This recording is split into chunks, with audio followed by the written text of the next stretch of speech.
वर्धापन दिनानिमित्त स्वातंत्र्यवीर सावरकर शासकीय औद्योगिक प्रशिक्षण संस्था नाशिकचे प्राचार्य मोहन तेलंगी यांनी शुभेच्छा दिल्या।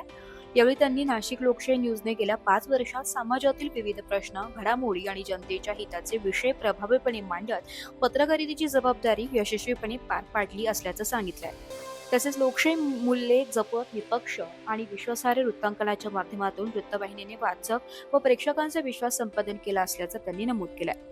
नाशिक लोकशाही न्यूजला भविष्यातही उत्तरोत्तर प्रगती लाभो आणि समाजहिताची पत्रकारिता अधिक बळकट हो अशा शुभेच्छा प्राचार्य मोहन तेलंगी यांनी दिल्या। नमस्कार, मी मोहन तेलंगी, स्वातंत्र्यवीर सावरकर शासकीय ITI नाशिक मधून बोलत आहेत। मला आनंद होतोय का जे आपल्या नाशिक लोकशाही न्यूजचा वर्धापन दिन, मला तर 5वं वर्धापन दिन आहे। मागील मी सर्व वर्धापन म्हणजे पहिल्या वर्षापासून मी बघतो आहे त्यांचा जो प्रोग्रेस आहे आणि ज्या जिल्ह्यामध्ये जे काही लोकांपर्यंत माहिती पोहोचायला पाहिजे, खरी ती योग्य ती माहिती ती पोहोचवण्याचे आणि जनजागरण करण्याचं काम अतिशय उत्कृष्ट असं करत आहेत।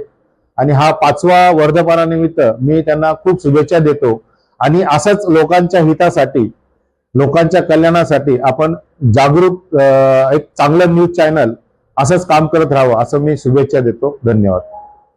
ब्युरो रिपोर्ट, नाशिक लोकशाही न्यूज, नाशिक।